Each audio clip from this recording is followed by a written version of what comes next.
don't care if he shot your mother, he shot your father, he raped your child. I don't care what scenario you could possibly throw at me. Forgiveness is the key. The Prophet of Allah for 13 years in Mecca, prosecuted, harmed, sworn at, spat at, had dust thrown in his face. They killed his companions for what? What crime did he do? What crime did he do? What? He looked at someone's sister? What? He didn't cough up his money at the end of the business transaction? 13 years! They boycotted him and his family for 3 years. Sahaba said we were eating the leaves off the trees until our droppings became like the droppings of animals for 3 years. For what? They divorced his daughters. Sumayya radiallahu in front of the Prophet, publicly, live, in front of the Prophet and his companions. They grabbed Sumayya, a woman!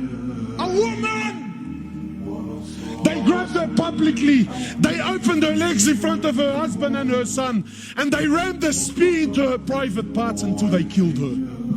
They exiled him from his land, Mecca.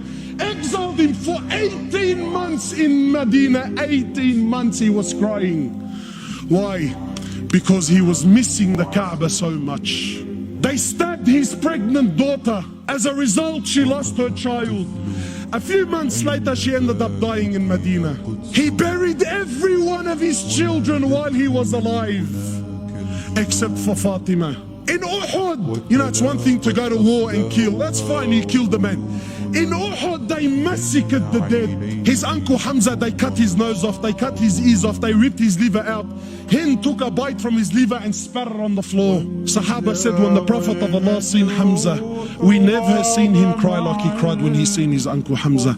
In narrations, he prayed janazah for his uncle 70 times.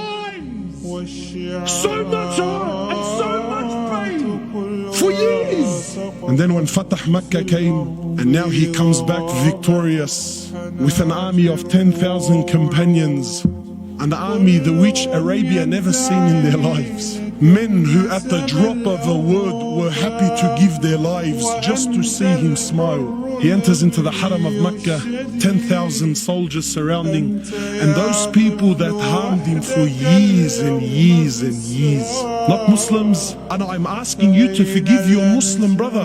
God forbid I should ask you to forgive kafar. I'll be labeled on the payroll, scholar for $1. Wallah, you mop the floor with me. God forbid we should follow the sunnah of Rasulullah sallallahu alaihi wasallam. Nah, no way, brother. He enters into the Haram, 10,000 soldiers surrounding the Haram.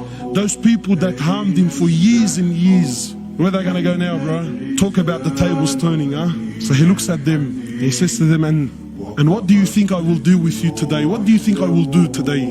They said, you're an honorable, generous person, the son of an honorable, generous person. The Prophet of Allah turns around and says to the kuffar, idhabu fa antum at-tulaqa. Go, every single one of you are free, I forgive you. Where's this sunnah in our lives, man? Where's this deen?